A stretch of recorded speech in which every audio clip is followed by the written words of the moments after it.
AI agents that can speak is now easier than ever. Hi, what would you like to talk about today?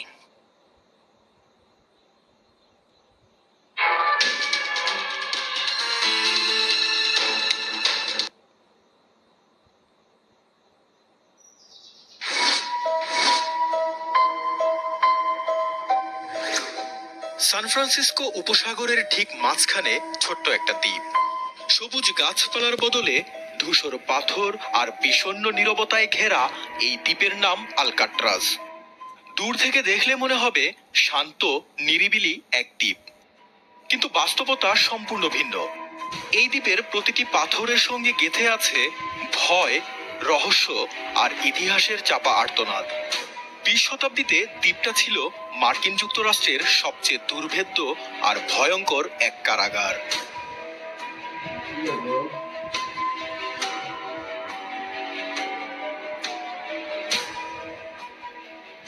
এই কারাগারকে সবাই ডাকে rock নামে।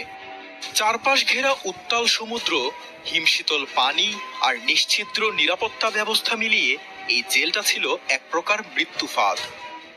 1909 সালে প্রথম এখানে জেলখানা তৈরি করা হলেও 1934 সালে সর্বোচ্চ নিরাপত্তা ব্যবস্থা নিয়ে শুরু হয় এর নতুন এক অধ্যায়। উদ্দেশ্য ছিল একটাই, এমন ভয়ঙ্কর আর কঠিন জায়গা তৈরি করা যেখানে বন্দীরা ঢুকলে আর কোনোদিন পালানোর কথা স্বপ্নেও ভাববে না।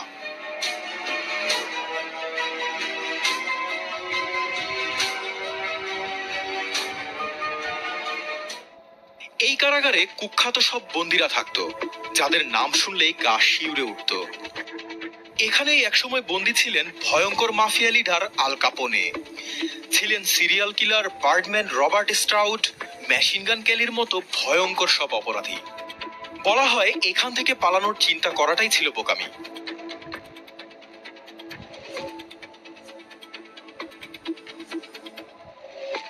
খরচ বাঁচাতে 1963 সালে কারাগারটি স্থায়ীভাবে বন্ধ করে দেয়া হয়।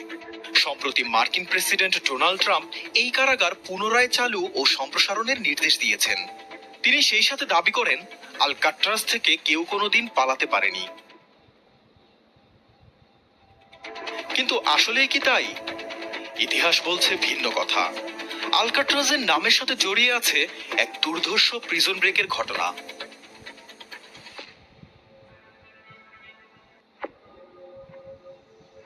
সময়টা 1962 সাল। দ্বিতীয় বিশ্বযুদ্ধ শেষ হয়েছে বহু আগেই, কিন্তু মার্কিন সমাজ তখনও অস্থির। অর্থনৈতিক মন্দা আর রাজনৈতিক অস্থিরতার সুযোগে শহরের রাস্তায় তখন প্রতিদিনই নতুন নতুন অপরাধের জন্ম হচ্ছে। অস্ত্র, মাদক আর ব্যাংক ডাকাতি তখন নিত্যদিনের ঘটনা। সেই সময়ই ডাকাতি করতে গিয়ে জেলে যায় জর্জিয়ার এক কৃষক পরিবারের 2 ভাই, জন অ্যাংলিন এবং ক্লারেন্স অ্যাংলিন। তারা বারবার জেল পালানোর চেষ্টা করায় শেষ পর্যন্ত তাদের আলকাট্রাজে নিয়ে আসা হয়। এই দ্বীপে এসে 2 ভাইয়ের পরিচয় হয় ফ্র্যাঙ্ক লি মরিস নামের আরেক কুখ্যাত বন্দীর সাথে। ফ্র্যাঙ্ক মরিসের জীবনটা ছিল সিনেমার গল্পের মতোই রোমাঞ্চকর। ছোটবেলায় বাবা মা মারা যাওয়ার পর পালক পরিবারের কাছ থেকে পালিয়ে তিনি পা রাখেন অপরাধের জগতে। অত্যন্ত বুদ্ধিমান, ঠান্ডা মাথার মরিস জেল থেকে পালানোর জন্য কুখ্যাত ছিলেন। আলকাট্রাজে আসার পর তিনি আবারও শুরু করেন এক অসম্ভব কাজের পরিকল্পনা, এই দুর্ভেদ্য জেল থেকে পালানোর পথ খোঁজা।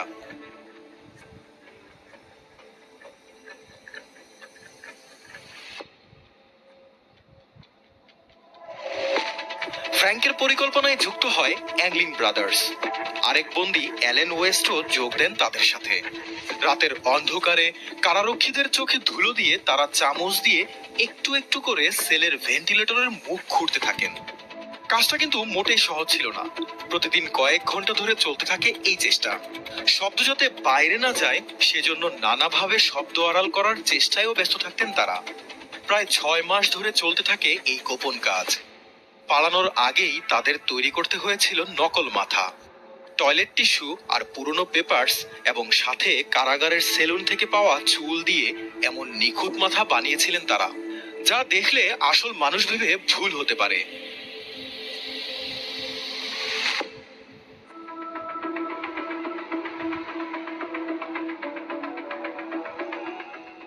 1962 সালের 11 জুন রাত।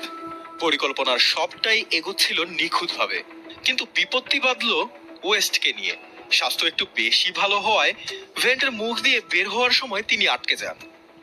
অনেক চেষ্টা করেও যখন বের হতে পারলেন না, তখন তিনি নিজেই সিদ্ধান্ত নিলেন পিছিয়ে যাওয়ার। গভীর রাতে সবাই যখন ঘুমিয়ে, ফ্র্যাঙ্ক মরিস আর দুই ভাই জন এবং ক্লারেন্স অ্যাংলিন ভেন্টিলেটরের ছোট্ট গর্ত দিয়ে বের হয়ে পৌঁছে যায় কারাগারের ছাদে। তারপর তারা পাইপ বেয়ে নেমে আসে নিচে। কারাগারের উঁচু দেয়াল পার হয়ে তারা নেমে যায় সমুদ্রের তীরে। 50টিরও বেশি রেইনকোট একত্রে করে তারা তৈরি করেছিল এক ভেলা, যা দিয়ে শুরু হয় উত্তাল সমুদ্র পাড়ি দেওয়ার অসম্ভব এক অভিযান। পরদিন সকালে যখন কারাগারের রুটিন পরিদর্শনে কারারক্ষীরা আসেন, তখন চমকে যান তারা। 3টি সেলে বন্দীরা তখনও ঘুমাচ্ছেন। এমন দৃশ্য দেখে সন্দেহ দানা বাঁধে। লাঠি দিয়ে মাথায় খোঁচা দিলেই বেরিয়ে আসে আসল রহস্য। সঙ্গে সঙ্গে কারাগার জুড়ে সাইরেনের শব্দ। শুরু হয় ব্যাপক তল্লাশি, কিন্তু ততক্ষণে অনেক দেরি হয়ে গেছে। 3 জন বন্দী একদম নিখোঁজ।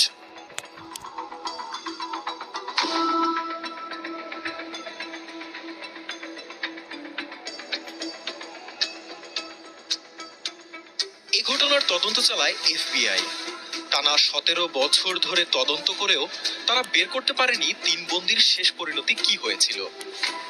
অবশেষে 1979 সালে তদন্ত বন্ধ করে ঘোষণা করা হয় তারা সম্ভবত সমুদ্রের পানিতে ডুবে মারা গিয়েছে।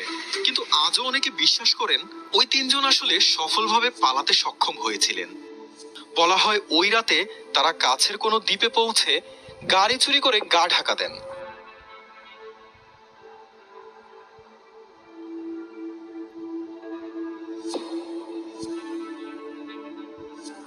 এই কেলেঙ্কারির 1 বছর পরই অতিরিক্ত খরচের কারণে আলকাট্রাজ বন্ধ করে দেওয়া হয়।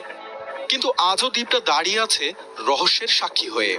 প্রতি বছর অসংখ্য দর্শনার্থী দ্বীপটিতে ভ্রমণে যান, একবারের জন্য হলেও যেন এই জেল ভেঙে পালানোর গল্প সত্যিই প্রমাণ করে বাস্তবতা কখনো কল্পনার চেয়েও বেশি রোমাঞ্চকর আর রহস্যময় হতে পারে।